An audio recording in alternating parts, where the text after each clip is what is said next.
Il n'y a plus de vue. Je pense que c'est à cause de ça. Lumière.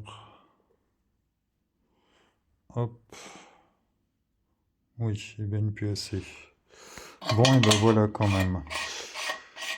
Donc vous avez vu le moulin, bon comme je vous l'ai dit, je l'ai démarré à la perceuse, il y en a qui vont m'engueuler. Ben, il tourne plutôt pas mal là, comme ça. Il y a des petites choses à revoir pour peaufiner, mais bon, on voit que ça démarre, que tout est bon. Alors il faut que je remette un peu plus d'essence dedans, là, je le referai. Là, je vais le baigner avec son jus, là. Je vais en remettre un petit peu, je vais le laisser baigner toute la nuit. Et puis, parce que c'est important, les joints, ils sont pas là pour être secs, ils sont là pour être humides. Et de remettre un petit peu d'essence dedans, de le laisser baigner un peu. J'aurais dû le faire avant de vous le présenter. Ça facilite les choses, mais bon, voilà. Un moteur stock, hein, tout pourri, pas trop bidouillé.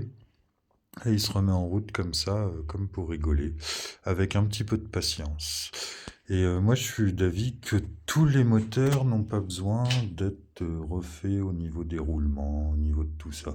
Tiens, on va faire un petit truc. Bon, il y a toujours le frottement là-dedans. Je vais enlever la bougie.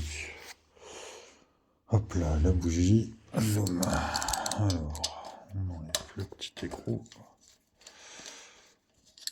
Mais si on prend le moulin par rapport au début, les bruitages qu'il nous faisait dans le volant magnétique là, et même dans le moteur, d'avoir été regraissé un peu parce que bon, bah, tout était sec, les segments, les machins, il n'y avait plus rien de graissé là-dedans. Et puis j'ai pas fait l'effort de mettre un coup de WD-40 avant de le manipuler, hein, je vous le ai laissé stock. Donc alors, par rapport au crin-crin qu'on avait au début, là j'ai toujours ma lamelle à l'intérieur qui frotte sans le feutre, mais déjà il fait beaucoup moins de bruit. Si on regarde en dessous, pour le moment il n'y a rien de gras. Là il va se reprendre un petit coup d'essence pour la nuit et on va revenir dessus, regarder si ça a fui par là ou pas. Hop là, ensuite, ce qu'on peut faire maintenant qu'il a chauffé,